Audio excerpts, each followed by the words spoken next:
सो जाना, सो जाना।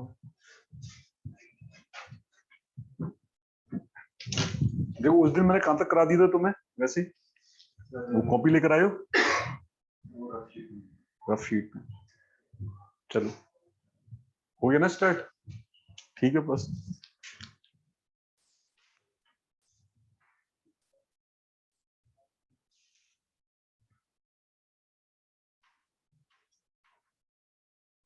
ठीक है, तो देखो बेसिक इलेक्ट्रॉनिक्स में क्या है ना, जैसे कि जो हम वहां पढ़ रहे थे ना, वो हम थोड़ा वास्ट लेवल पे पढ़ रहे थे। उसका रीजन मैंने बताया था, उस दिन बताया था, क्योंकि वो जो एग्जाम तैयारी कर रहे हैं उसमें नहीं पता हो। हाँ हाँ, तो उसमें आप कर भी नहीं पाओगे। मतलब अब होता क्या है कि बेसिक इलेक्ट्रॉनिक्स नाम लिख दिया उन्होंने, तो नाम तो लिख दिया बेसिक और फिर इलेक्ट्रॉनिक्स। तो वो जो पढ़ रहे हैं वो भी इलेक्ट्रॉनिक्स पढ़ रहे हैं, तुम जो पढ़ोगे वो भी इलेक्ट्रॉनिक्स पढ़ोगे, लेकिन तुम्हारा क्या ना कि बेसिक है, तुम्हें ऊपर ऊपर से चीजें चाहिए। सीधे सीधे क्वेश्चन आपके 1-1 मार्क्स के आएंगे, वो सीधे सीधे होने चाहिए। तो जैसे ही मैं उसी क्लास को रिपीट कर देता हूँ। उस क्लास में मैंने देखो कैसे स्टार्ट किया था कि सबसे पहले हम बात करेंगे किसकी, क्या, सेमीकंडक्टर की। ठीक है, अब देखो बेसिक वहां पे कैसे होंगे कि फर्स्ट ऑफ ऑल मैंने बोला थर्मल वोल्टेज। ये लग रहा होगा कि मतलब उन लोगों को तो कोई मतलब ही नहीं है, वो लोग के लिए तो एक मतलब यूज है। लेकिन तुमसे ही पूछ लिया कि क्या थर्मल वोल्टेज होता है, तो थर्मल वोल्टेज वीटी तो होता है, लेकिन होता क्या एक्चुअल में, के टी अपॉन क्यू। ये ऑप्शंस में दिए होंगे, के टी अपॉन क्यू, के क्यू अपॉन टी, के अपॉन क्यू टी, है ना, क्यू टी, है ना, के डिफरेंट मोड में। तो अब जब तुम्हें पता ही नहीं है तो तुम कैसे करोगे उसे? ठीक है, इसके बाद इसकी यूनिट क्या होती है, वोल्ट। ठीक है, अब इसमें और बेसिक में चलूं तो के मेरा कांस्टेंट है, क्यू मेरा कांस्टेंट है, बताया था मैंने। ठीक है, तो V T is proportional to क्या हो गया, टी हो गया। तो अब ये फिर से बेसिक की बात हो गई कि टेम्परेचर साथ वेरिएशन किसका होगा, वीटी का होगा। तो मैंने वहां पर 2 पॉइंट लिखाए थे, T equal to 0 degree kelvin, VT कितना है, 0 वोल्ट। और T is equal to 300 degree kelvin, VT कितना है, 26 मिलीवोल्ट। अब ये तो मैं याद होने चाहिए। ठीक है, मैंने आपको बताया था कि इसको हम क्या लिख सकते हैं, VT equal to T upon 11,600, ये भी पता होना चाहिए। उसके बाद मैंने बताया था कि डिग्री केल्विन में चेंज करना है, डिग्री सेंटीग्रेड को उसमें क्या ऐड कर देंगे, 273। ठीक है, इसको बताने के बाद ये थर्मल वोल्टेज। फिर मैंने दूसरी बात की थी आपसे मोबिलिटी की। तो मोबिलिटी मैंने क्या लिखाया था, mu is equal to e tau upon m. ठीक है, अगेन पूछ लेंगे मोबिलिटी क्या होती है, इसी को ऊपर नीचे करके दे देंगे आपको। ठीक है, ये आपको पता है मोबिलिटी। अब इस मोबिलिटी में जो ई है वो हमारा क्या है, क्यू है, 1.6 इंटू 10⁻⁻19 कूलम, है ना, कांस्टेंट है। टाउ, टाउ क्या है, mean life time of carrier, mean life time of carrier. ठीक है, अब एम क्या है, वो है इफेक्टिव मास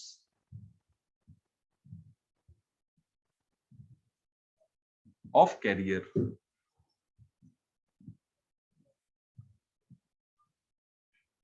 ठीक है, ये हो गया। इसके हो जाने के बाद फिर मैंने तुम्हें बताया था उस दिन कि effective mass of hole is greater than effective mass of electron.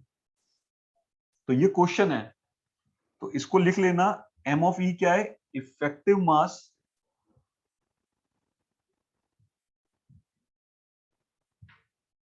Of electron, और एम ऑफ एच क्या है,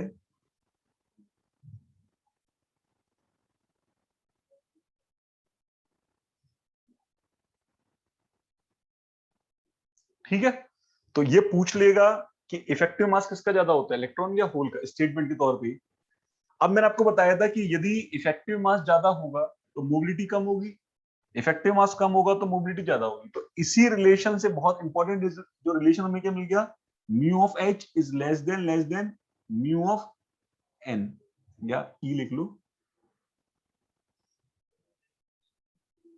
ठीक है, तो इसको मैं क्या बोल रहा हूं, मोबिलिटी ऑफ इलेक्ट्रॉन।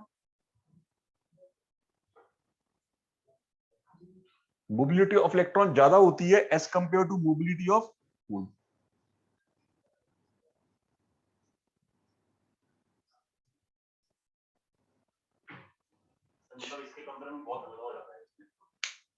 सीधी सी बात है, जब कोई चीज भारी होगी तो उसकी जो मोबिलिटी बहुत कम होगी।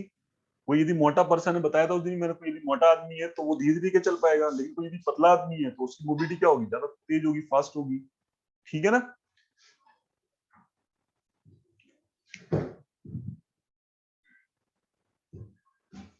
अब देखो, अब ये जो चल रहा है ना, ये सारा बेसिक है, इस कॉल के बेसिक इलेक्ट्रॉनिक्स। अब इसको मैं ज्यादा डेप्थ में लेके चले जाऊं, इस पर क्वेश्चन बनाना स्टार्ट कर दूं, तो फिर वो उस पर एडवांस लेवल पे हो जाएगा। तो तुम्हारा जिस तरह का एग्जाम है, उस एग्जाम की केवल इतनी इंफॉर्मेशन हमें रिक्वायरमेंट है हर एक चैप्टर के अंदर। ठीक है, तो ये आपने उस दिन नोट कर ही लिया था।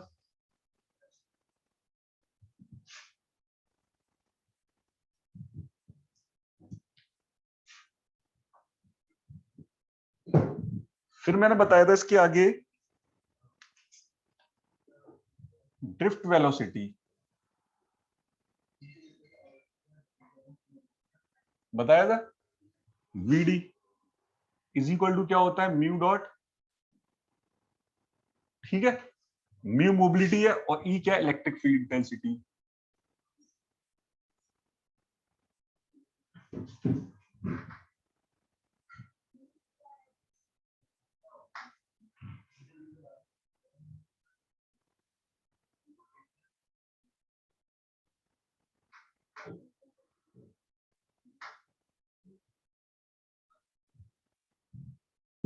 ठीक है। तो फिर मैंने आपको दो चीजें बताई थी कि ड्रिफ्ट वेलोसिटी का वेरिएशन इलेक्ट्रिक फील्ड के साथ कैसे होगा। ठीक है, वो थोड़ा सा डेप्थ ज्यादा हो गई थी, तो उसके पीछे कुछ बहुत सारे रीजन आ गए थे, लेकिन तब भी मैंने समझा दिया था वहां पर।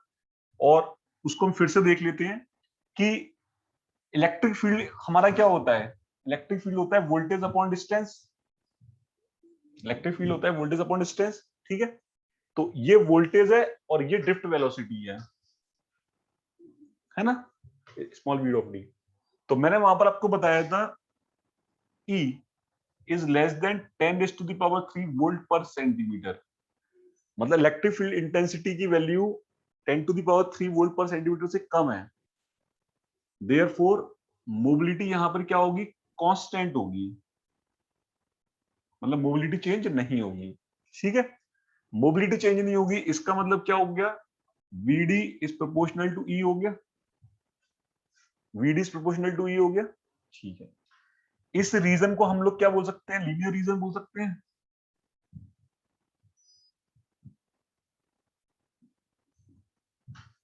ठीक है, सेकंड, यदि इलेक्ट्रिक फील्ड इंटेंसिटी की वैल्यू मैं 10⁻³ से बढ़ा करके 10⁴ वोल्ट पर सेंटीमीटर के बीच में रखूं, तो इस सिचुएशन पर मोबिलिटी जो है ना, वो चेंज होना स्टार्ट होगी 1/√E। मतलब इस इलेक्ट्रिक फील्ड को आप अप्लाई कर रहे हो, तो अब वीडी ही चेंज नहीं होगा, अब साथ में मोबिलिटी भी चेंज होगी इस रिलेशन से। इसका मतलब वीडी क्या आ गया मेरा, mu dot E. Mu change कैसे हो रहा है, 1/√E, और ये ई। इसका मतलब ये कितना हो गया, √E नहीं हो गया, हो गया। इसका मतलब वीडी इज प्रोपोर्शनल टू क्या हो गया, 1। क्या अब ये रिलेशन तुम्हारा क्या लीनियर है, नहीं है, ये रिलेशन कैसा हो गया, नॉन लीनियर।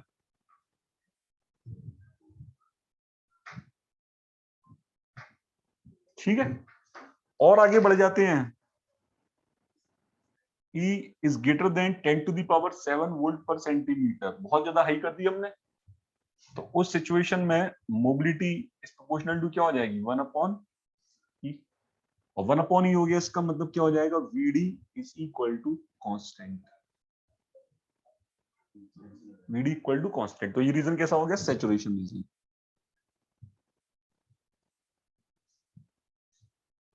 Saturation region. ठीक है, तो इस तरह से मैंने ड्रिफ्ट वेलोसिटी को डिस्कस किया था।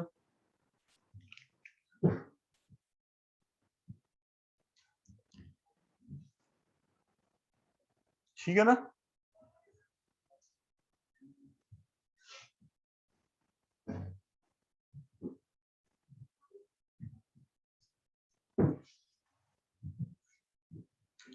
फिफ्थ वेलोसिटी के बाद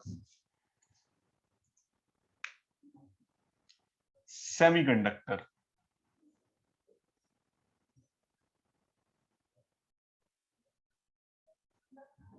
ठीक है, तो एक सेमीकंडक्टर होता है, एक कंडक्टर होता है,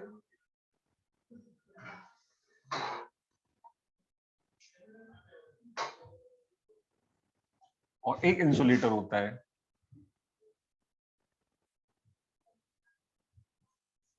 होता है। तो सेमीकंडक्टर का क्या सीन है कि यहां पर एनर्जी गैप जो है वो 0.7 से लेकर के 1.2 इलेक्ट्रॉन वोल्ट के बीच में होता है। ठीक है, तो ये पॉइंट्स नोट कर लेना कि जर्मेनियम है, तो मैंने बताया था तुम्हें Eg is equal to Eg is equal to 1.1 electron volt और 1.2 इलेक्ट्रॉन वोल्ट। 1.1 इलेक्ट्रॉन वोल्ट कहां था, T equal to 300 degree kelvin, और ये था T equal to 0 degree kelvin. ठीक है, तो वैसे तो मैं हमेशा एक ही चीज पे फोकस करता हूं कि जो चीज पेपर में पूछी जाने वाली है ना उसी को बस याद रखो। तो पेपर में वो तुमसे पूछेगा at T equal to 300 degree kelvin, या फिर इसी को चेंज करके क्या रूम टेम्परेचर लिख देगा और पूछेगा जर्मेनियम के केस में एनर्जी बैंड गैप कितना होता है, 1.1 इलेक्ट्रॉन वोल्ट। यदि इसी को मैं सिलिकॉन की बात करता,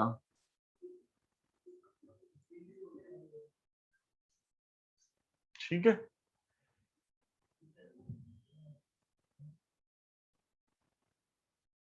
जर्मेनियम में 0.7 electron volt, sorry 0.67 electron volt, वो मैंने ऊपर नीचे कर दिया। ठीक है, सिलिकॉन के केस में होता है ये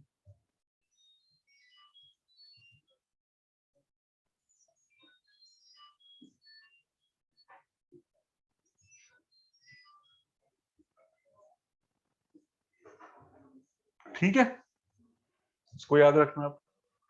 अब मैं बात करूं कंडक्टर के केस में, तो कंडक्टर के केस में कितना होता है, एनर्जी गैप 0 होता है, और इंसुलेटर के केस में एनर्जी गैप कितना होता है, is greater then 5 electron volt, मतलब बहुत ज्यादा होता है।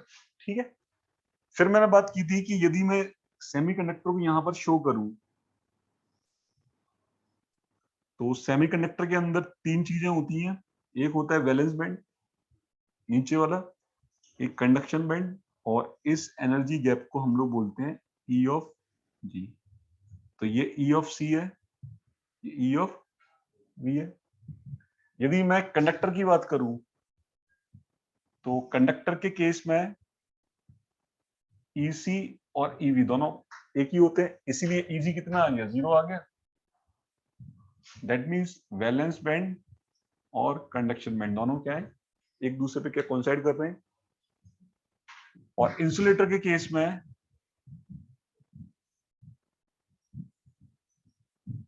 कंडक्शन बैंड, वैलेंस बैंड, लेकिन ये ईजी की वैल्यू क्या है, बहुत ज्यादा हाई है। ठीक है, इसलिए इसको क्या बोला गया, इंसुलेटर बोला गया।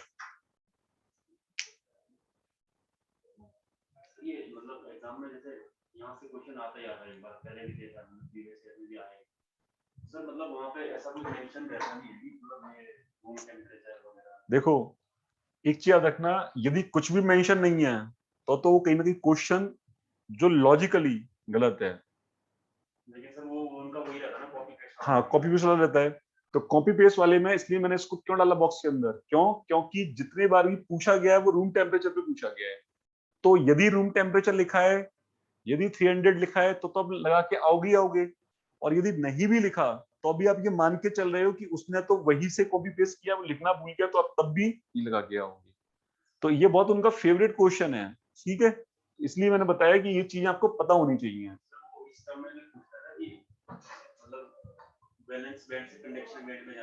हाँ, इस टर्म में लेकिन कम पूछता है वो, वो सीधे सीधे पूछता है, यदि इस टर्म में पूछे फिर तो मैं सारी बातें समझ में आ जाएंगी। वैलेंस बैंड से कंडक्शन बैंड में जाने के लिए एनर्जी की रिक्वायरमेंट, इसको एनर्जी गैप। ठीक है, ठीक है ना। ये क्वेश्चन मतलब हर उसमें फिक्स है, सर आता ही आता आना ही आना। तो वही तो मतलब, ठीक है ना, हटा दो उसे। देखो क्या है कि पेपर का पैटर्न बिल्कुल फिक्स है, वो तो हर साल उसमें 30 नंबर का होता है हमारा शुरुआत में, उसमें इलेक्ट्रॉनिक्स प्लस इलेक्ट्रिकल का बेसिक रहता है, वो सबके लिए होता है ऑलरेडी। हाँ वो समझ गया। करना ही करना है। उसके बाद 70 नंबर का फिर अपना डिसिप्लिन का। अच्छा अच्छा। 30 नंबर का वो दोनों के लिए, इलेक्ट्रॉनिक्स वालों के लिए भी, इलेक्ट्रिकल वालों के लिए भी, वो दोनों कॉमन है। उसमें सर 10 से 12 मार्क्स की रहती है इलेक्ट्रॉनिक्स, बाकी हमारा ही रहता है। हाँ तो वो दोनों नहीं करना है, दोनों नहीं। तो सर वहां भी यही पूछना चाहिए। तो वही तो वो सर मतलब अगर मैं, मेरे को अभी तक याद है अल्फा बीटा और गामा से वो सर जो रिलेशन होता है ट्रांजिस्टर में, ट्रांजिस्टर में क्वेश्चन आता है यार आईसी आईबी निकालना। और सर यहाँ से ये सिलिकॉन वगैरह का पूछ लेंगे, band gap, energy band gap होता है, यहाँ से क्वेश्चन आता है उठे। और सर एम्पलीफायर का बेसिक, किसी का कोई से एम्पलीफायर की एफिशिएंसी पूछ देता है, और किसका आउटपुट और इनपुट पूछ देता है, रेजिस्टेंस, डायनेमिक रेजिस्टेंस पूछ देता है, तो यही चीजें आती है। तो फिर मुझे समझ में नहीं आया। देखो मैंने उस दिन एक चीज बोली थी, मतलब मुझे पता था, मुझे बताया था ना, एसएससी के स्टूडेंट बैठे हुए, मैंने एक चीज बोली थी, क्या होता है कि हम कहीं पर गए, बहुत सारी चीजें मिल रही हैं, तो उनमें से कितनी लेनी है ये हम डिसाइड कर सकते हैं। लेकिन कहीं पर हम गए, बहुत कम चीजें मिल रही है और हमें ज्यादा लेना है, तो हम डिसाइड नहीं कर सकते, हम तो बाउंडेड हो गए ना कि सामने दिखने वाला। तो इसलिए मैंने बोला था, देखो अब जो तुमने चीजें बोली ना, वो चीजें ऑलरेडी हो चुकी, ठीक है, और वो बहुत अच्छे से हुई थी। और फिर तुम बैठते तो मैं वहां फोकस होकर बोलता कि तुम कुछ नोट मत करना, केवल चीजों को देखो और अच्छा लगेगा तुम्हें, और जब मैं बोलूं इसको नोट करके बॉक्स में डाल लो, तो तुम्हारा काम हो गया। वो एक्चुअली में ऐसा हुआ ना कि जो दूसरे बच्चे हैं ना साथ हाँ में, मतलब ये एक लड़का मतलब 2-3 बच्चे हुए, तो सर उनके साथ मतलब थोड़ा ऐसा ही हो गया कि वो भी बोल रहे थे कि यार अलग से करवा देते सर। नहीं नहीं, अलग से करवाने कोई दिक्कत नहीं है मुझे, लेकिन क्या होता है ना जब ऐसे हो जा रहा है कि हाँ नहीं नहीं नहीं, देखो उस सिचुएशन में क्या है, देखो जैसे कि यदि मैं तुम्हें चीजें पहले से नहीं बताता या तुम्हें नहीं पता होती, तो तुम ये सोच के बैठते यार कि चीज बड़ी टफ है, बहुत दिमाग लगाना पड़ रहा है, इतने हम अपना सब्जेक्ट पढ़ के निकल जाएंगे। लेकिन जब मैंने पहले ही इंडिकेट कर दिया और मुझे पता था कि ये चीज होती है, तो मैंने क्या बोला था कि आपको जो लग रहा है आप उतना ही नोट करना और उतना ही समझना, आपको ये दिमाग पे जोर डालना पड़ रहा है मत समझो कि कोई मतलब ही नहीं उस चीज का। अब होता क्या है ना, जब मैं उनके वाले बैच में पढ़ा रहा हूँ, मैं पूरा एकदम रम के पढ़ा रहा हूँ, एक होता है ना आदमी एकदम रम जाता है जब। अब यहाँ पर मैं चीजें करूंगा, नो डाउट अच्छे से ही करूंगा, लेकिन क्या होती है कि एक बार जो चीज आपने कर ली, जस्ट उसी चीज को दोबारा करने को बोलोगे, थोड़ा सा मतलब आदमी का जो मोटिवेशन कम हो जाता है। अब जैसे तुमने बोला ना कि एम्पलीफायर में अल्फा बीटा गामा, वो मैंने इतने एंजॉय के साथ बताया, बच्चों को काफी क्या मजा आ रहा था उसमें, क्योंकि वो मैंने कॉमन बेस से स्टार्ट किया, कैसे अल्फा निकालना है, कैसे बीटा निकालना है, कैसे गामा निकालना है, किसका क्या। अब तुम रुक जाना आज इसमें, क्योंकि डायनेमिक रेजिस्टेंस तुम बोल रहे हो ना, वो मैं स्टार्ट करूंगा बहुत अच्छे से। इसलिए मैंने उस दिन बोला था कोई दिक्कत नहीं, वो मैं यहाँ भी करा दूंगा। मतलब उनसे मतलब डायरेक्ट पॉइंट का क्वेश्चन आता है, बिल्कुल निकल के बिल्कुल। वो मैं समझ रहा हूँ, वो ज्यादा दिमाग वाला नहीं आता, सीधे सीधे ऊपर ऊपर चीजें आती है। कौन से क्लास एम्पलीफायर की एफिशिएंसी कैसी है, ये पूछ देगा सीधा, रेजिस्टेंस पूछ देगा, और वो इनपुट रेजिस्टेंस और आउटपुट रेजिस्टेंस। बस तो ठीक है, आज मत जाना, आज बैठे रहना, और वो मैं और अपने दोस्तों की बुला लो यदि। अब बाइसिंग कल हो चुकी है, चलो वो मैं करा दूंगा। मतलब पॉइंट टू पॉइंट आता है बस, बाकी कुछ ऐसा न्यूमेरिकल नहीं सर। न्यूमेरिकल में तो 2 न्यूमेरिकल आए प्रीवियस ईयर वाले में और इस वाले में, वो भी है, हाँ अल्फा बीटा से मुझे पता है, बाकी कहीं से न्यूमेरिकल नहीं आता है सर। डिजिटल से डिजिटल आप ही पढ़ाओगे? अब देखते हैं कौन पढ़ाएगा, वैसे तो मैं ही पढ़ाता हूँ, लेकिन देखते हैं। ठीक है इतना, तो आज क्या है ना, उनको भी मैसेज कर दो कि भैया आज आ जाओ, ताकि थोड़ा सर की मेहनत बच जाएगी। मतलब मेहनत से इन द सेंस मतलब ये है कि यदि एक सब्जेक्ट के बाद आप दूसरा सब्जेक्ट लगातार कर रहे हो कंटिन्यू, थोड़ा सा कम हो जाती है चीज, थोड़ी सी कम हो जाती है उसको, फिर वो स्टूडेंट जो दोबारा फिर बैठे हुए तो लगता है इनको पता ही है चीज थोड़ा सा। लेकिन अब आप आज बैठना उसमें, उसमें बैठ के आपको लगेगा कि सर सही बोल रहे थे कि चीजें हैं, मतलब अब वो जो तुमने अल्फाबेट जैसे बताया ना, मैं समझ गया कि वो चलो ठीक है। इतना हो गया। अब इतने के बाद सेमीकंडक्टर की बात कर लेता हूं मैं। हाँ, मैं ये बोलना चाह रहा था कि पेपर का पैटर्न तो फिक्स है, तो मैं भी पता है, मुझे भी पता है, और जो लोग वास्तव में दे रहे हैं उनको सबको पता है। बस बात इतनी सी होती है कि हमें उस टाइम पे चाहिए पता है नहीं पता। पता है आप लगा दोगे, आपका सिलेक्शन हो जाएगा, नहीं पता।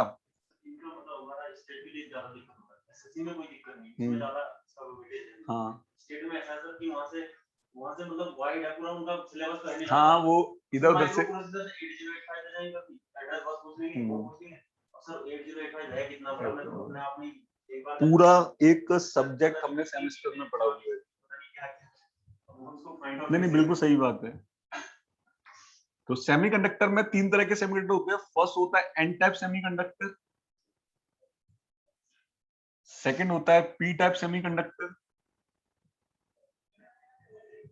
और ये होता है फिर प्योर सेमीकंडक्टर। प्योर, और इसी को हम लोग बोलते हैं इंट्रिंसिक सेमीकंडक्टर। ठीक है। तो एन टाइप और पी टाइप को ही हम लोग बोलते हैं एक्सट्रिंसिक सेमीकंडक्टर। नाम पता होना चाहिए। ठीक है। हाँ हाँ, तो एक्सट्रिंसिक का मतलब हो गया जिसमें एक तरह की मेजोरिटी हो और एक तरह की माइनॉरिटी हो, और इंट्रिंसिक मतलब हो गया कि कोई मेजोरिटी नहीं है कोई माइनॉरिटी नहीं है, दोनों इक्वल अमाउंट में है। तो बता देता हूं, एन टाइप सेमीकंडक्टर में फर्स्ट पॉइंट, जो नंबर ऑफ इलेक्ट्रॉन्स हैं ये बहुत ज्यादा होते हैं नंबर ऑफ होल्स के रिस्पेक्ट में। तो आप इसको लिख लेना, नंबर ऑफ इलेक्ट्रॉन्स और ये नंबर ऑफ होल्स। ठीक है। तो नंबर ऑफ इलेक्ट्रॉन जब ज्यादा हो गए तो मेजॉरिटी किसकी होगी? इलेक्ट्रॉन्स की, और माइनॉरिटी किसकी हो गई? क्योंकि ये छोटी छोटी चीजें भी पूछी जाती हैं। फिर ये जो मेजॉरिटी है, हमने क्या बनाया है? एन टाइप सेमीकंडक्टर बनाया है, तो यहां पर डोपिंग हम किसकी करेंगे? डोपिंग होगी ना। डोपिंग हम क्या करेंगे? डोनर, है ना, डोनर आयंस की। और डोनर आयंस एक्चुअल में हमारे क्या होते हैं? N of D. ये डोनर आयंस जो होते हैं ये कैसे होते हैं? पेंटावेलेंट।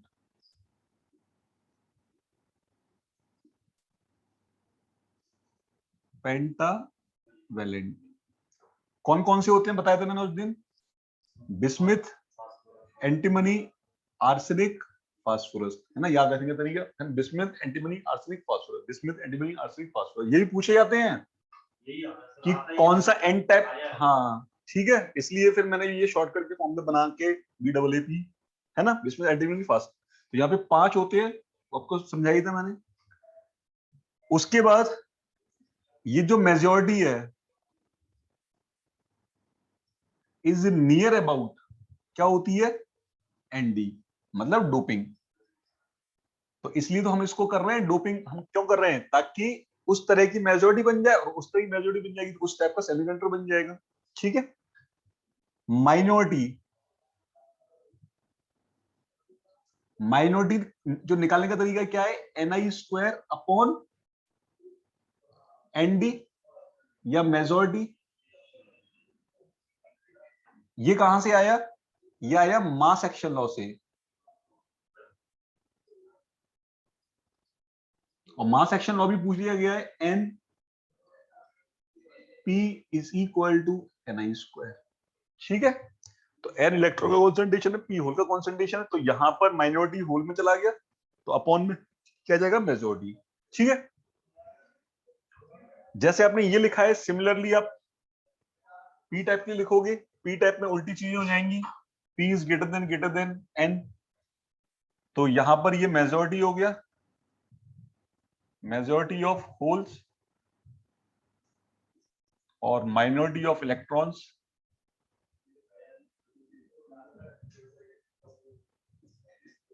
नेक्स्ट क्या है? डोपिंग। तो डोपिंग यहां पे क्या हो जाएगी? Exactly, doping is equal to acceptor ions. अब एक्सेप्टर आयंस को हम यदि बोले तो एन ही लिख सकते हैं। अब एन लिख सकते हैं, तो एक्सेप्टर आयंस कौन से होते थे? हाँ, कि trivalent. Acceptor ions is equal to trivalent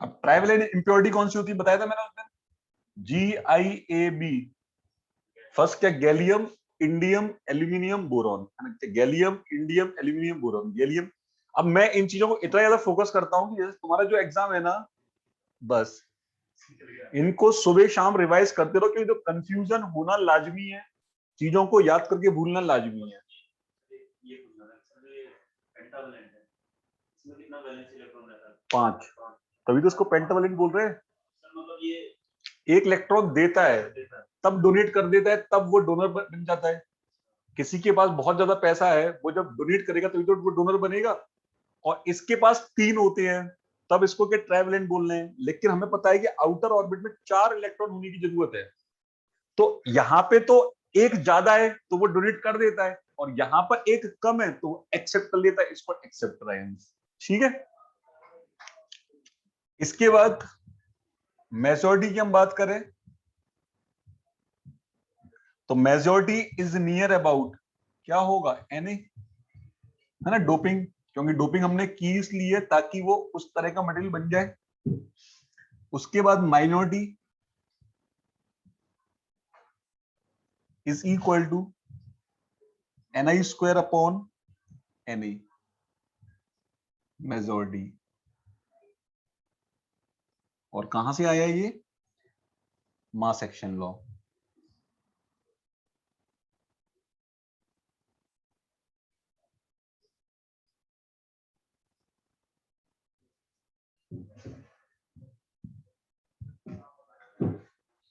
ठीक है इसके बाद यदि मैं प्योर सेमीकंडक्टर बात करूं तो N equal to P equal to Ni यहां पर ये होगा नहीं डोपिंग डोपिंग नहीं होगा तो एक्सेप्टेड डोनर की बात नहीं होगी मेजॉरिटी माइनॉरिटी की बात नहीं होगी ठीक है तो इसको हम बोलते हैं प्योर सेमीकंडक्टर तो यहां पे हम लोग डोपिंग नहीं कर रहे हैं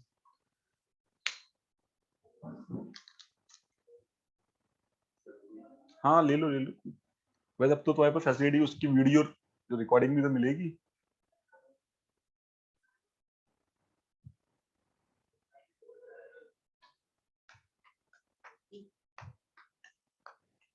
ठीक है ना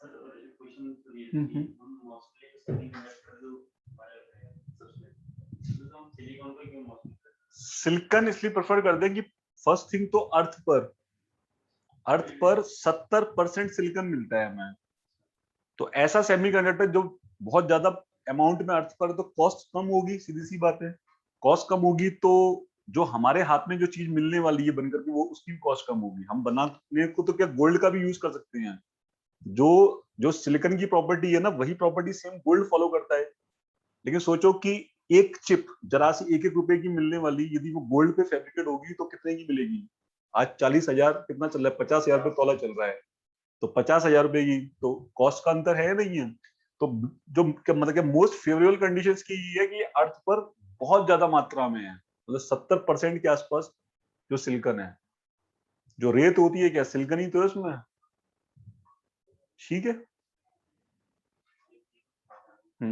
हाँ तो मतलब उसमें यही ऑप्शन में दिया होगा कि फेवरेबल कंडीशन है ना ऑन अर्थ मतलब अच्छा अब क्या बता रहा था मैं कि एन टाइप सेमीकंडक्टर की हम बात कर रहे हैं कंडक्टिविटी की सिग्मा तो सिग्मा कैसे निकालोगे आप n q mu of n minority की तो बात होगी नहीं अब चूंकि एन हमारा क्या है मेजॉरिटी कह रही है और वो किससे रिप्रेजेंट हो रहा है हमारा डोपिंग कॉन्सेंट्रेशन तो n d q mu n फॉर्मूले के तौर पर यदि हम रेजिस्टिविटी की बात करें तो क्या जाएगा 1 upon conductivity that means 1 upon n d q mu n यदि हम पी टाइप में चले तो कंडक्टिविटी इसको सिग्मा एन लिख लेते हैं यदि हम यहाँ पी टाइप में चले तो सिग्मा ऑफ पी क्या हो जाएगा हमारा, p q mu of p. That means ये हो जाएगा हमारा n a q mu of p. इसकी रेसिड्यू बात करने कितना हो जाएगा, 1 upon sigma p 1 upon n a q mu of p. ठीक है। अब यदि मैं यहां पे फर्मी लेवल पर आ जाऊं,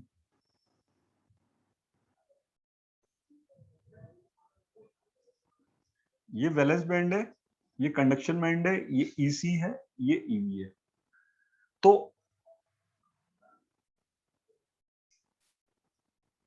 ये फर्मी लेवल है जब मेरा प्योर सेमीकंडक्टर होता।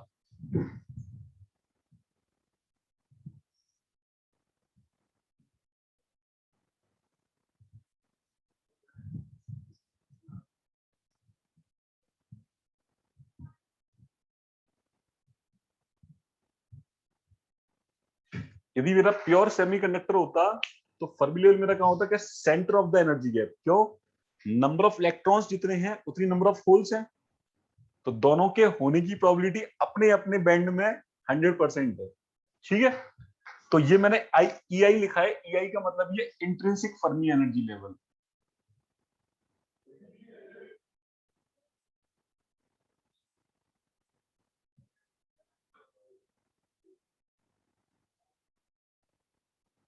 ठीक है।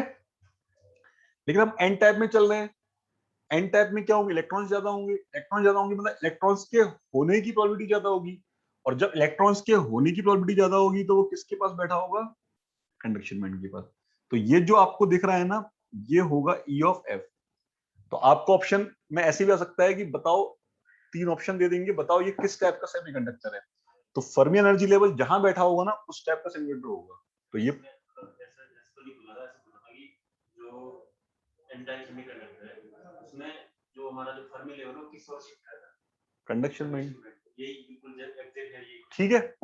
यदि मैं पी टाइप में चलूं तो अब तुम बता ही दोगे।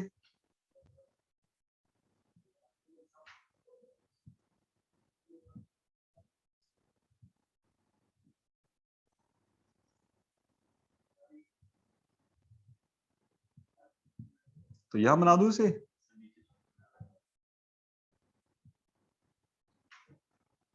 तो फर्मी लेवल ये डिसाइड कर रहा है कि उसको कहां जाके बैठना है, कि हमने जो डोपिंग की है वही डोपिंग डिसाइड करेगी फर्मी लेवल कहां शिफ्ट होगा। और यदि इंट्रिंसिक की बात करें तो इंट्रिंसिक में centre of the energy gap रहेगा। अब इसको आप ई एफ बोलो या ई आई बोलो, बात एक ही है, इंट्रिंसिक फर्मी एनर्जी लेवल। ठीक है। तो फर्मी एनर्जी लेवल दे करके आपसे टाइप ऑफ सेमीकंडक्टर पूछ सकता है।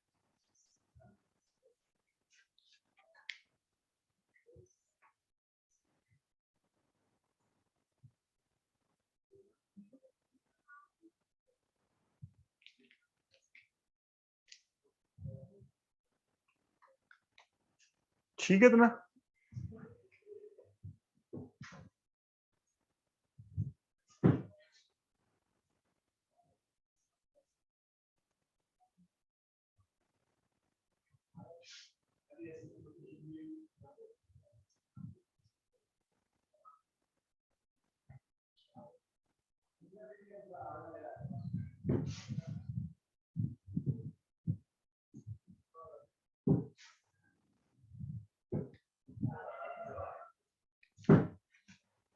जो इंट्रिंसिक कैरियर कॉन्सेंट्रेशन होता है वो होता है ni² is equal to a naught t q e raise to the power minus e g upon k t.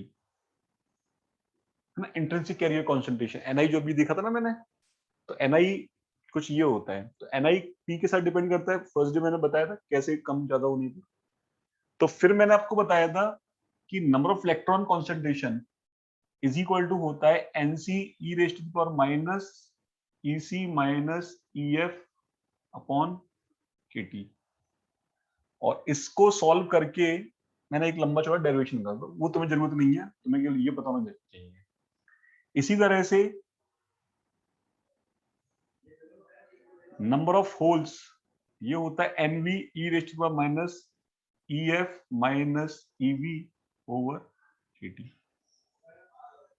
तो यदि आप अपने पिछले उसको देखो तो नंबर ऑफ इलेक्ट्रॉन कहां मिलेंगे, कंडक्शन बैंड के पास मिलेंगे। कंडक्शन बैंड के पास मिलेंगे तो कंडक्शन का मटेरियल कांस्टेंट, और ये EC माइनस EF देखो, EC ऊपर है और EF नीचे है, तो EC माइनस EF क्या हो गया, डिफरेंस हो गया वो एनर्जी का upon KT। Number of holes कहाँ मिलेंगे, वैलेंस बैंड के पास मिलेंगे, तो वैलेंस बैंड का मटेरियल कांस्टेंट। और आप देखो कि वैलेंस बैंड के पास ऊपर EF होगा और नीचे EV होगा, EF माइनस EV, वो फिर से डिफरेंस आ गया। ठीक है, ये हो गई बात। उसके बाद एक डिफ्यूजन कांस्टेंट होता है D ऑफ n, ये क्या होता है आपका म्यू डॉट VT। D क्या है, डिफ्यूजन कांस्टेंट।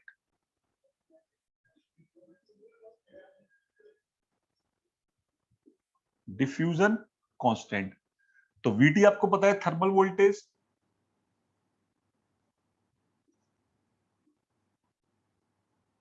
और म्यू आपको पता है मोबिलिटी ऑफ कैरियर।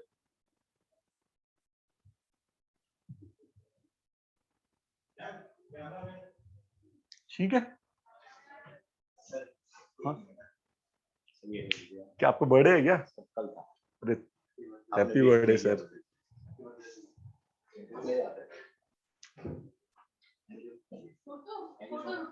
हाँ एक फोटो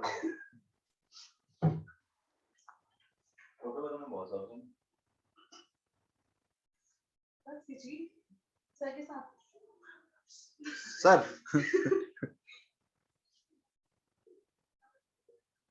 एक और ले लो यार, पेट बाहर आ रहा था। आपको तो दिख ही नहीं रहा है। Thank you.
मैं क्या फेसबुक पे तो हूँ नहीं, तो ज्यादा मुझे इन सब क्या मतलब फेसबुक मतलब आईडी है पर मैं यूज नहीं करता। नहीं वही सेम मेरे साथ भी है, वो है बट मैं यूज नहीं करता, तो मुझे ज्यादा आइडिया ही नहीं है किसका बर्थडे कब है उस सर तरह मेरी से। मतलब आईडी बना है, ऐसा नहीं आईडी तो है सर, आईडी तो डिप्लोमा टाइम पे ही बना दिया, पर यूज नहीं कर रहा हूँ। आपने उत्तराखंड से किया है डिप्लोमा?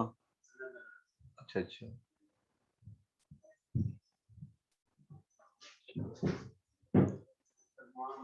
गवर्नमेंट कॉलेज का तो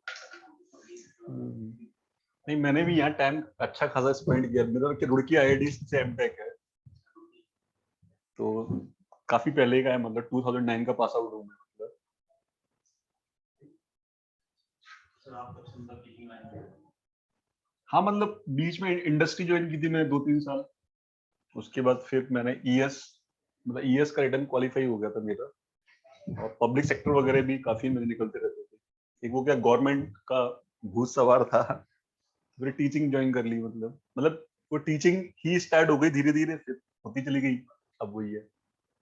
लेकिन ठीक है, काफी पैशनेट जॉब है। ये हो गया। इसके बाद एक मैं बताया था कि ड्रिफ्ट फिनोमेना होता है और एक डिफ्यूजन फिनोमेना होता है, ठीक है। तो मैंने बताया था ड्रिफ्ट करंट डेंसिटी,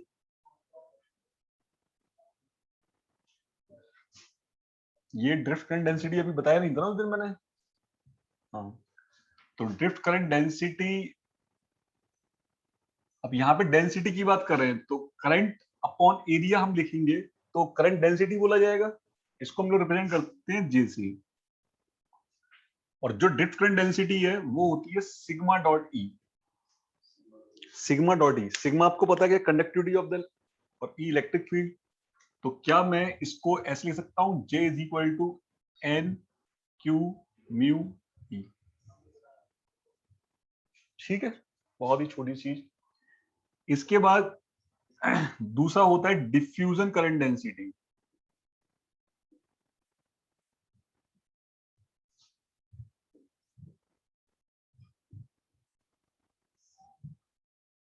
ठीक है, तो यहां मैं एक चीज देता हूं कि यहां पर इलेक्ट्रिक फील्ड जो है, देखो सिग्मा तो कांस्टेंट रहेगा, आपने एक बार डोपिंग कर दी, चार्ज फिक्स है, मोबिलिटी फिक्स है, लेकिन इलेक्ट्रिक फील्ड तो आपके ऊपर है ना। ये कोई सेमीकंडक्टर है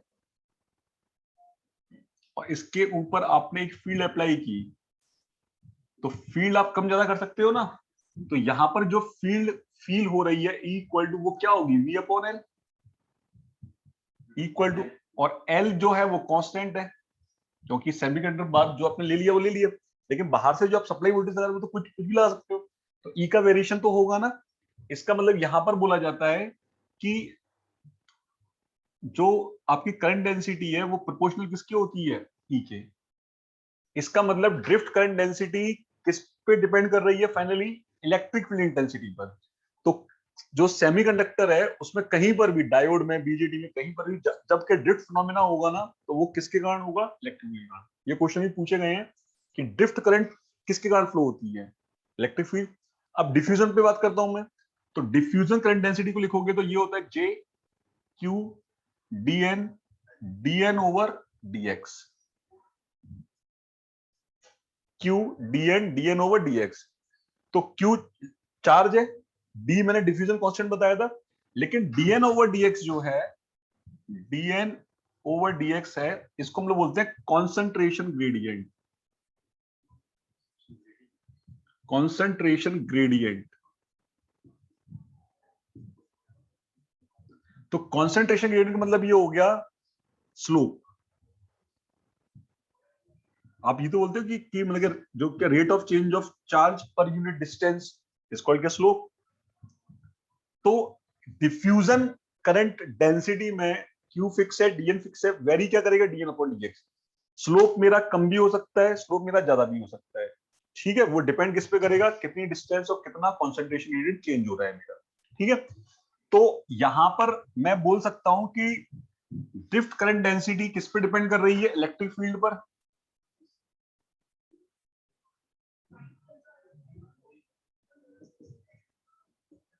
ड्यू टू इलेक्ट्रिक फील्ड, और diffusion current density due to, exactly,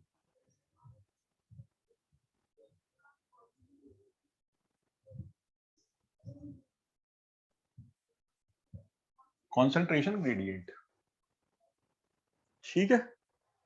तो ये पता होना चाहिए आपको कि डिफ्यूजन कब फ्लो होता है और ड्रिफ्ट कब फ्लो होता है।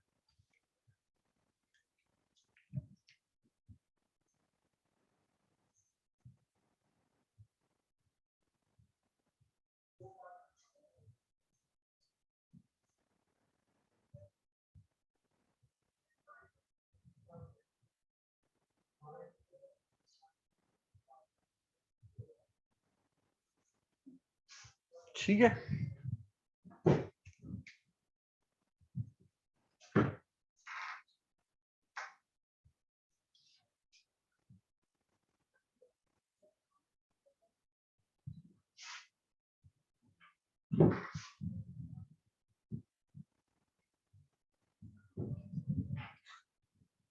अब सेमीकंडक्टर क्या यूनिपोलर होता है, क्या बाइपोलर होता है, क्या दोनों होता है, या नॉन ऑफ दीज?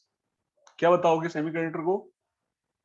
बाइपोलर, क्योंकि मेजॉरिटी भी फ्लो हो रही है और माइनॉरिटी भी फ्लो हो रही है। मेजॉरिटी ज्यादा फ्लो हो रही है तो ज्यादा करंट फ्लो होगा, माइनॉरिटी कम फ्लो हो रही है तो कम करंट फ्लो होगा। ठीक है, तो ये क्वेश्चन पूछा गया है कि सेमीकंडक्टर कैसा डिवाइस है, यूनिपोलर डिवाइस है, बाइपोलर डिवाइस है, ये दोनों है, ये दोनों नहीं है, तो वहां बाइपोलर बताओगे। लेकिन मेटल में पूछ लूं, मेटल कैसा है? यूनिपोलर। क्यों? मेटल में केवल इलेक्ट्रॉन्स ही होते हैं, होल्स की कोई बात ही नहीं है, एनर्जी जो बैठ की कोई बात ही नहीं है। ठीक है, तो इसी प्रिंसिपल पर बेस्ड नेक्स्ट जो है वो है डायोड। मतलब ये आपने सेमीकंडक्टर जो डिवाइस होती है उसमें क्या क्या क्या? डिवाइसेस जैसे हाँ आपने सेमीकंडक्टर कि ये बाइपोलर हो, हाँ, मेजॉरिटी और माइनॉरिटी। सर जैसे इससे जो डिवाइस बनती है, इससे डिवाइस कौन सी डिवाइस बनाओगे आप? सेमीकंडक्टर डिवाइस आपकी डायोड हो गई। हाँ, ये क्या कहते हैं, तो ये भी सब बाइपोलर ही होंगे। एग्जैक्टली होंगी बाइपोलर। जब मैंने ऊपर ही बात खत्म कर दी कि सेमीकंडक्टर कैसा है, बाइपोलर है। अब सेमीकंडक्टर का यूज कर करके ही तो आप डायोड बनाओगे, बीजेटी बनाओगे, जेएफटी बनाओगे, मोसफेट बनाओगे, सीमॉस बनाओगे, तो सारे ही होंगे। बस फर्क कितना रहेगा कि कहीं पर हम मेजॉरिटी को बहुत ज्यादा ले लेंगे और माइनॉरिटी को बहुत कम ले लेंगे। ठीक है, जैसे वही वाली बात हो गई कि तुम्हारे घर में शादी है, तुम इनविटेशन सबको दोगे, लेकिन कुछ लोगों को तुम इनविटेशन मन मार के दोगे जिनसे तुम्हारे रिलेशन अच्छे नहीं है, लेकिन देना इसलिए पड़ रहा है कि उनके यहाँ से भी आया था हमारे पास, और यदि नहीं देंगे तो अब तो बिल्कुल टोटल कोल्ड वॉर स्टार्ट हो जाएगी। ये होता नहीं होता? तो वो अपने दोस्ती यारी में भी होता है, आसपास रहने वाले कॉलोनी वाले एरिया में होता है, और क्या रिलेशंस में भी होता है।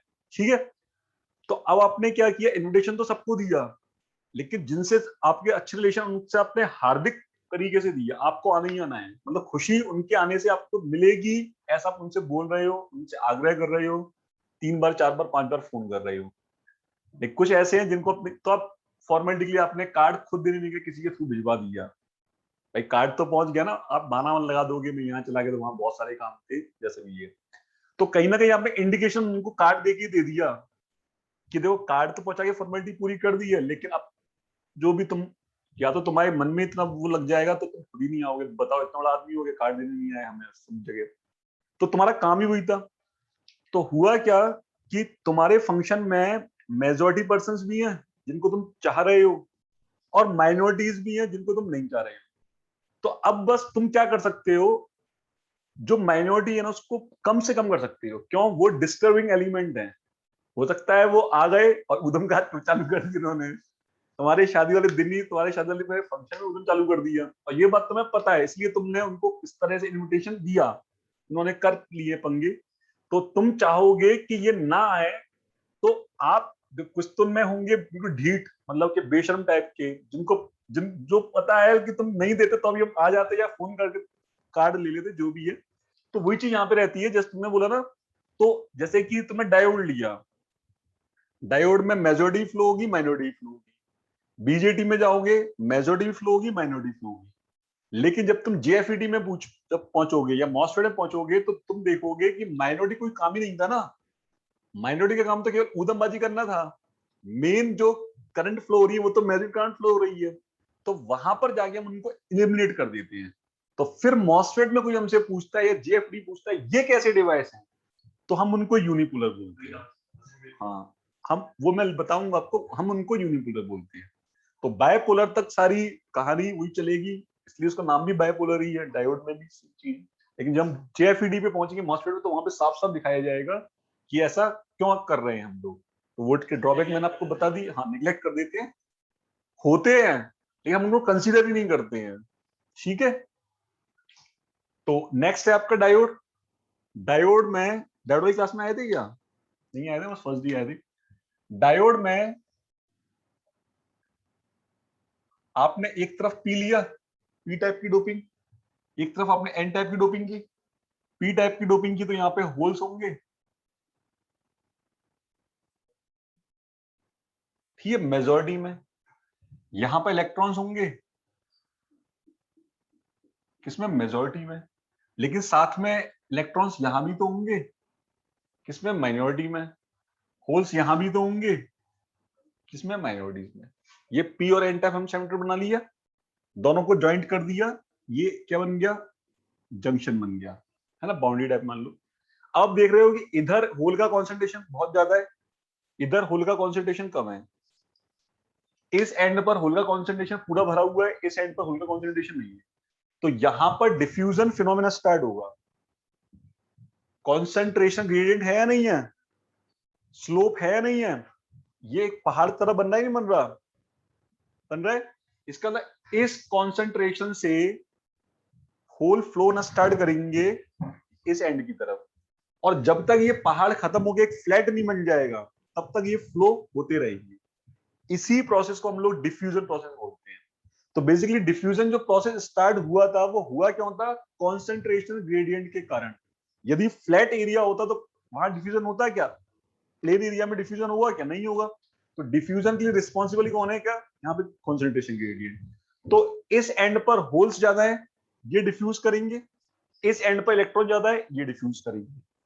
अब ऐसे ही आपने एक रूम और बना दिया, इस रूम में भर दिए इलेक्ट्रॉन, उस रूम में भर दिए होल।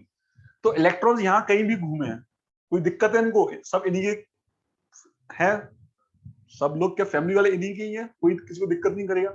लेकिन जैसे इलेक्ट्रॉन इस रूम से उस रूम में एंटर करेंगे, जैसे इलेक्ट्रॉन इस रूम से उस रूम में जब एंटर करेंगे, तो जस्ट अपोजिट पोलरिटी वाले लोग वहां बैठे हुए हैं, बैठे हुए हैं, होल्स बैठे हुए हैं। तो एन टाइप के पास एक इलेक्ट्रॉन ज्यादा है और पी टाइप के पास एक इलेक्ट्रॉन की कमी है। तो जब यहां से इलेक्ट्रॉन मूव करके वहां पर पहुंचे, तो वो तो चाहिए रहे थे, एक की कमी है, तो फटाफट आ जाओ, हम तुम्हें रिकम्बाइन कर लेते हैं। तो बेसिकली जब इलेक्ट्रॉन एन रीजन से चल के इस जंक्शन को क्रॉस करके इस रीजन में एंटर किए, तो यहीं पर क्या होते जाएंगे? रिकम्बाइन होते जाएंगे। यहीं पर रिकम्बाइन होते जाएंगे, क्यों? क्योंकि अब उनकी तादाद इस रीजन में तो कम हो गई ना। तुम्हारी उत्तराखंड में चल रही है, लेकिन बॉर्डर रुड़की क्रॉस करते ही यूपी में कम हो जाएगी, क्योंकि यूपी पुलिस भी चेंज हो गई है, वहां का सीएम, कई सारे फैक्टर्स आ गए, नहीं आ गए।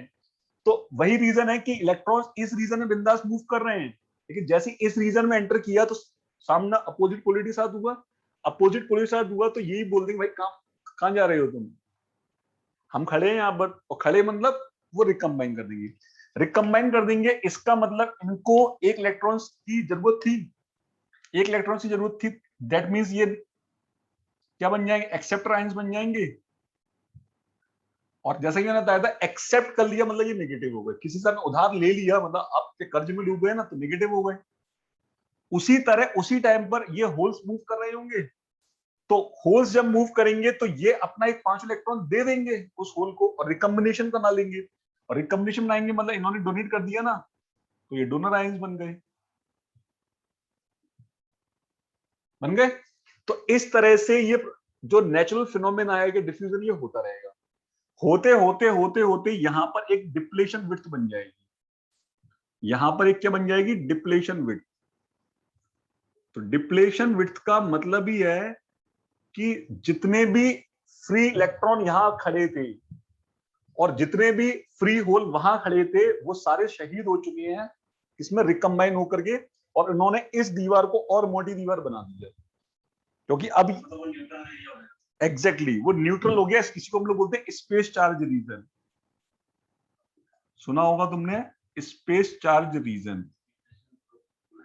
हाँ, ठीक है। डिप्लेशन का मतलब है डिप्लेट कर गए, डिप्लेट कर गए। अब यदि ये सपोज मैं यहाँ पे डिजिटल बोर्ड पे तो मैं समझा रहा था, तो एक वीडियो चला देता, वीडियो में क्या होता है कि यहाँ पे कई सारे मच्छर थे, इधर कुछ थे उनको खाने वाले जो भी है, और जैसे ही वो नेचुरल फिनोमेना हुआ तो वो मच्छर उनके कारण, डर के कारण यहाँ से क्या करेंगे, भाग जाएंगे ना, तो वो रीजन उन मच्छरों से फ्री हो जाएगा ना, मतलब वो मच्छर वहां से डिप्लीट कर गए। तो उसी तरह से है कि इस रीजन से इलेक्ट्रॉन्स डिप्लीट कर गए और होल्स डिप्लीट कर गए। अब ये रीजन और ये दीवार और चौड़ी हो गई, ये दीवार और चौड़ी हो गई, इसका मतलब अब जो मेजॉरिटी कैरियर्स हैं उनको जंप करने में ज्यादा दिक्कत होगी, उसी तरह से इलेक्ट्रॉन्स को दिक्कत होगी। तो धीरे धीरे धीरे धीरे ये प्रोसेस होगा, उसी समय पर धीरे धीरे उनको भी फील होना स्टार्ट हो जाएगा कि अब डिप्लेशन लेयर बन रही है, तो अब हम जंप करने में मुश्किल है। लेकिन उसी समय पर जब ये फील्ड बन जाएगी, जब ये फील्ड बन जाएगी तो इस फील्ड पर एक प्लेट पर कैसे चार्ज आ गए, कि पॉजिटिव चार्ज आ गए, एक प्लेट पर कैसे चार्ज आ गए, नेगेटिव चार्ज आ गए। इसका मतलब क्या ये फिर से एक कैपेसिटर की तरह बिहेव करेगा, है ना, पैरेलल प्लेट कैपेसिटर। और पैरेलल प्लेट कैपेसिटर में एक प्लेट पॉजिटिव है टोटली, एक प्लेट नेगेटिव है, तो इस डायरेक्शन में फील्ड डेवलप हो जाएगी। इस फील्ड को हम लोग क्या बोलते हैं, ड्रिफ्ट फील्ड।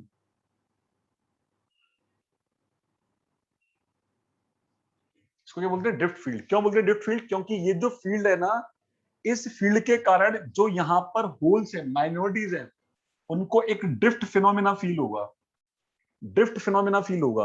और ड्रिफ्ट फिनोमेना फील होगा तो ये ड्रिफ्ट वेलोसिटी के साथ मूव करना स्टार्ट करेंगे, और ड्रिफ्ट वेलोसिटी के साथ मूव करना स्टार्ट करेंगे तो करंट कौन सी फ्लो होगी, ड्रिफ्ट करंट डेंसिटी। तो मैंने पीछे लिखा था drift current density due to electric field, और क्या diffusion due to concentration gradient. तो अब फाइनली मुझे ये समझ में आ गया, फाइनली मुझे ये समझ में आ गया, ये टर्मिनल एनोड है क्योंकि ये पी है, ये टर्मिनल कैथोड है क्योंकि ये एन है। तो मुझे फाइनली ये समझ में आ गया कि होल इस डायरेक्शन मूव कर रहे हैं, इलेक्ट्रॉन्स इस डायरेक्शन मूव कर रहे हैं, मानते हो। तो इनके कारण जो करंट फ्लो होगी, क्या वो इस डायरेक्शन में फ्लो होगी, होल की डायरेक्शन में, और इलेक्ट्रॉन्स के अपोजिट। और वो करंट कौन सी होगी, आई डिफ्यूजन। डिफ्यूजन ही तो हुआ, लेकिन ये तो मेजॉरिटी करंट है, लेकिन इस फील्ड के डेवलप हो जाने के बाद ये माइनॉरिटी कैरियर्स आगे नहीं आ गए, तो ये माइनॉरिटी कहां मूव कर रहा है,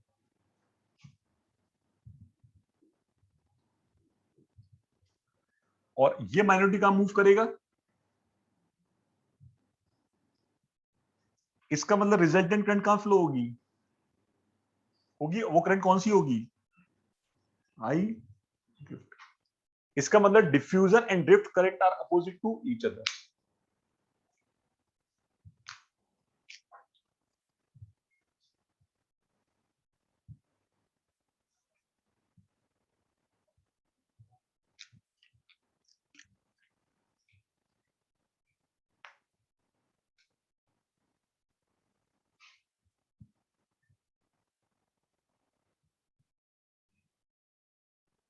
ठीक है, अब इसके बाद ये हमारा बन गया स्ट्रक्चर ऑफ डायोड। सिंबल के तौर पे हम इसको कैसे बना लेंगे,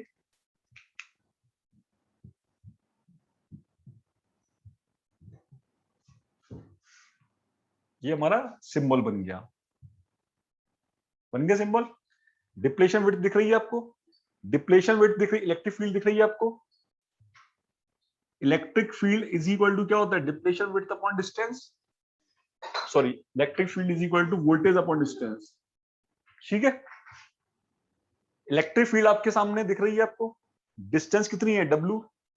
तो इसके अक्रॉस एक बिल्ट इन पोटेंशियल डेवलप हो जाएगा, बिल्ट इन पोटेंशियल।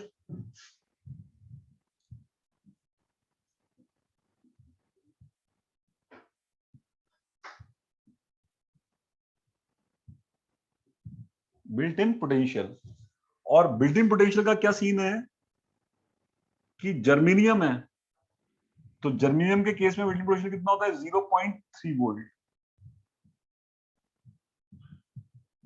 और यदि सिलिकॉन है तो वी नॉट कितना होता है, 0.7 वोल्ट। इसको भी याद रखना, ये भी कई बार पूछा गया है, जर्मेनियम का कितना होता है बिल्ट इन पोटेंशियल, सिलिकॉन का कितना होता है बिल्ट इन पोटेंशियल। ठीक है, अब आप देख रहे हो कि ये ओपन सर्किट है, ओपन सर्किट है, तो यहां कोई करंट फ्लो होगी, यहां कोई करंट फ्लो होगी क्या? तो आई इक्वल टू क्या होगी? 0। और आई इक्वल टू 0 होने का मतलब आई मेरा कितना है? आई डिफ्यूजन प्लस आई ड्रिफ्ट। मानते हो? आपकी रिजल्टेंट करंट कितनी है? 0 है। इसका मतलब यहां से क्या आ गया? I diffusion is equal to minus of I. तो यही स्टेटमेंट तो मैंने भी बोला था कि diffusion and drift current are opposite to each other.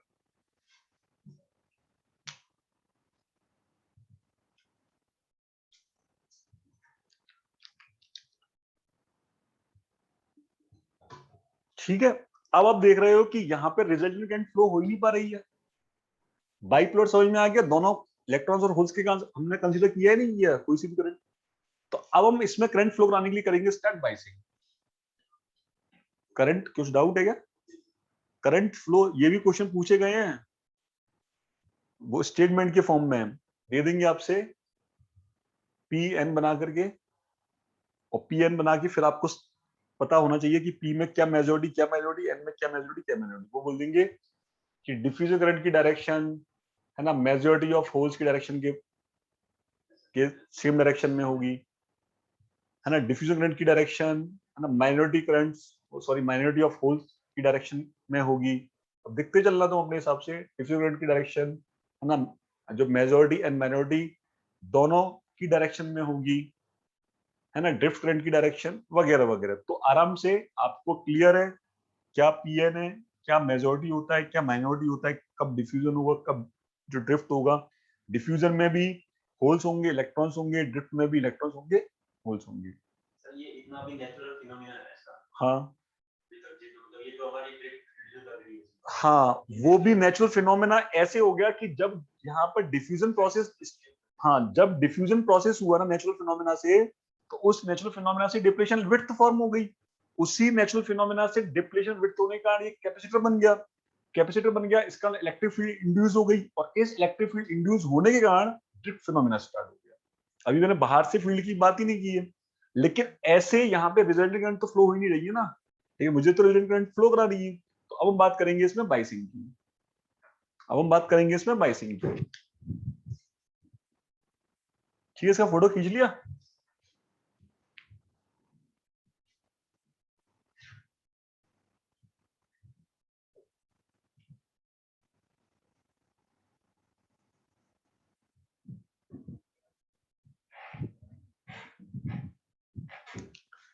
तो देखो बाइसिंग में दो तरह की बाइसिंग है। फर्स्ट है फॉरवर्ड बाइसिंग,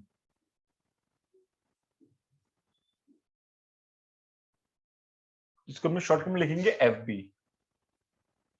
फॉरवर्ड बाइसिंग में क्या है? ये डायोड है,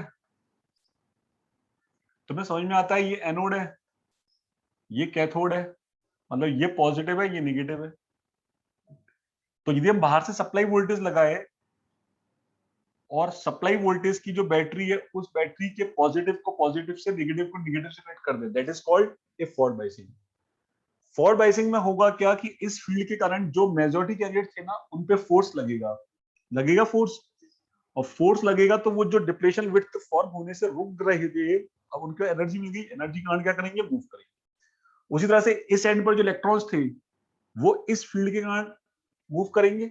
इसका मतलब रिजल्टेंट मेजॉरिटी करंट अब मेरी इंक्रीज होना स्टार्ट हो गई, मेजॉरिटी करंट मेरी इंक्रीज होना स्टार्ट हो गई, मेजॉरिटी करंट इंक्रीज होना स्टार्ट हो गई, तो इसका मतलब इस जो डायोड में करंट फ्लो स्टार्ट हो जाएगा, और इस डायोड को हम बोलते हैं फॉरवर्ड बायस में I is equal to I not e raise to the power v upon eta vt minus 1।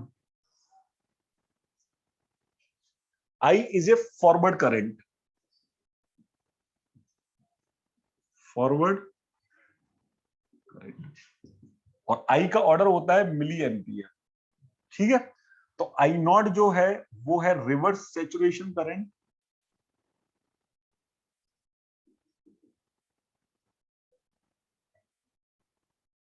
यहां रिवर्स सैचुरेशन करंट किसके कारण हो रही है? Due to minority carrier current.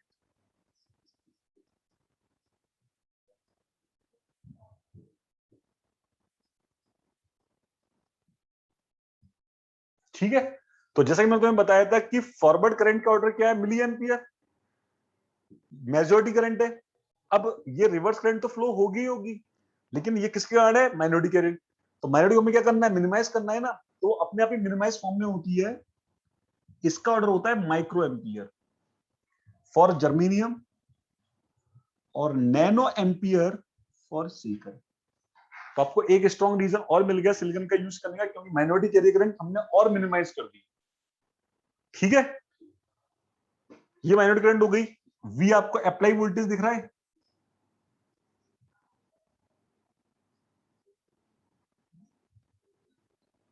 ईटा क्या है, एडिलिटी फैक्टर।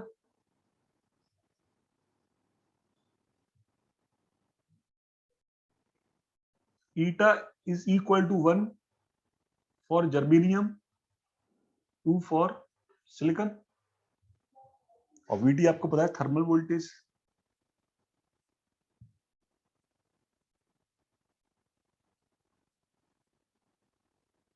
क्लियर। तो यदि मैं इसका यहां पे ग्राफ ड्रॉ करूं, तो ये वोल्टेज है, ये आई है, क्या ये इस तरह से ड्रॉ होगा, एक्सपोनेंशियल ड्रॉ होगा ना, एक्सपोनेंशियल वोल्टेज बढ़ाओगे आप, तो I इज इक्वल टू क्या हो गया, I not e raise to the power V upon eta VT minus 1। तो यहां पर फॉरवर्ड बायस केस में क्या मेरा डायोड ऑन है, तब जाके तो करंट फ्लो हो रही है। तो फॉरवर्ड बायस के केस में डायोड मेरा क्या हो गया, ऑन हो गया। नेक्स्ट वन है, वो है रिवर्स बायस, इसको कर लो।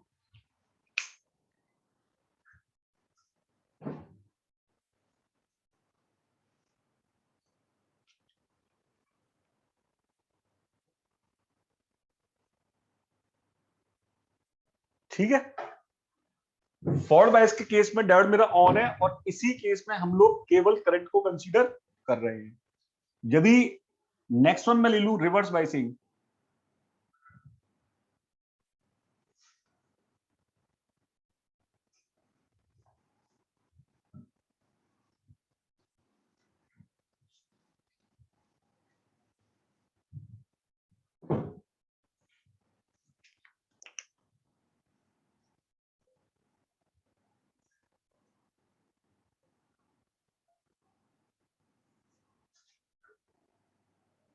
तो यहां रिवर्स बायसिंग में क्या है कि पॉजिटिव को नेगेटिव के साथ और नेगेटिव को पॉजिटिव बैटरी के साथ जोड़ा, तो ये हो गया रिवर्स बायस। अब रिवर्स बायस होने पे क्या हुआ कि ये यहाँ जो होल थे ना, बजाय वो इधर मूव करने के, इनको ये बैटरी अपनी तरफ अट्रैक्ट कर लेगी, प्लस माइनस, और यहाँ पर जो इलेक्ट्रॉन्स थे वो अट्रैक्ट किससे हो जाएंगे, इसका मतलब बजाय करंट फ्लो होने के करंट रुक जाएगी और चौड़ी हो जाएगी डिप्लेशन लेयर। इसका मतलब ये हो गया कि इसमें आई तो फ्लो होने से रही, आई फ्लो होगी क्या, नहीं होगी, लेकिन ड्रिफ्ट फिनोमिना तो होगा। ड्रिफ्ट फिनोमिना होगा, इसका मतलब जो माइनॉरिटी कैरियर है वो तो फ्लो होगी। इसका मतलब यहां पर आई के नाम पर क्या होगी, माइनस आई नॉट होगी, जस्ट उल्टी डायरेक्शन फ्लो करा दी मैंने। लेकिन मैंने अभी भी बताया था कि आई नॉट की तो खुद की स्थिति खराब है, इसका मतलब इसका होना ना होना सब बेकार ही है। इसका मतलब यदि मैं रिवर्स बायस में बात करूं, तो रिवर्स बायस वोल्टेज पे क्या करंट डिपेंड कर रही है, ये करंट तो कांस्टेंट फ्लो होगी जो भी है। तो और आप ज्यादा रिवर्स बायस कर दोगे तो डायोड आपका डैमेज हो जाएगा, that is called breakdown condition. Diode आपका खराब हो जाएगा ना, डायोड को आप यूज क्यों कर रहे हो, कि करंट फ्लो कराने के लिए। आप ज्यादा रिवर्स बायस कर दोगे तो जो इसका टॉलरेबल वोल्टेज वो खत्म हो जाएगा, ये ब्रेकडाउन रीजन में एंटर कर जाएगा।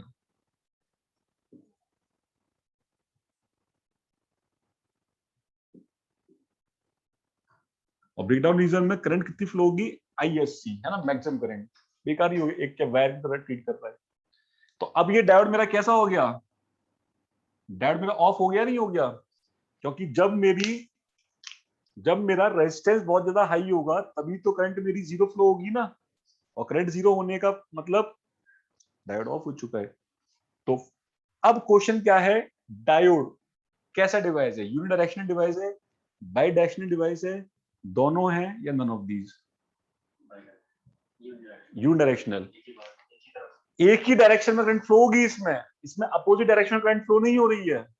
ठीक है, ये क्वेश्चन पूछा गया आरआरबी में कि डायोड कैसा डिवाइस है ना, यूनिडायरेक्शनल, बाई डायरेक्शनल। तो अब स्टूडेंट को क्या कंफ्यूजन हुआ कि उनको लगा कि सर ने हमें बताया था कि सेमीकंडक्टर बाइपोलर होते हैं। नहीं, देखो जो होता है वो होता है, तो कहीं ना कहीं उनको लगा कि बाइपोलर मतलब, और फिर यहाँ करंट भी दोनों तरफ फ्लो हो रही है, ये उनको चित्र याद रह गया, फिगर याद रह गया, इधर ही फ्लो हो रही है, इधर ही फ्लो हो रही है, तो खराब हो गया क्वेश्चन। तो diode is a unidirectional device. ठीक है, इसको कर लो।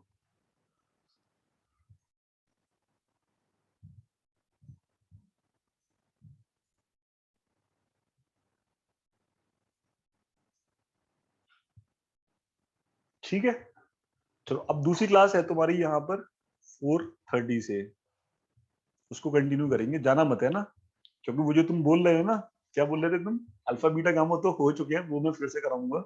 एक और चीज बोल रहे थे, एम्पलीफायर है ना, आरई, वो डायनेमिक रेजिस्टेंस वगैरह, तो वो बड़ा एंजॉय करोगे, और वहां पर तुम्हें ऐसा लगे कि तुम्हारे काम का इतना ही है, उतना ही नोट करना, उतना ही सुनना।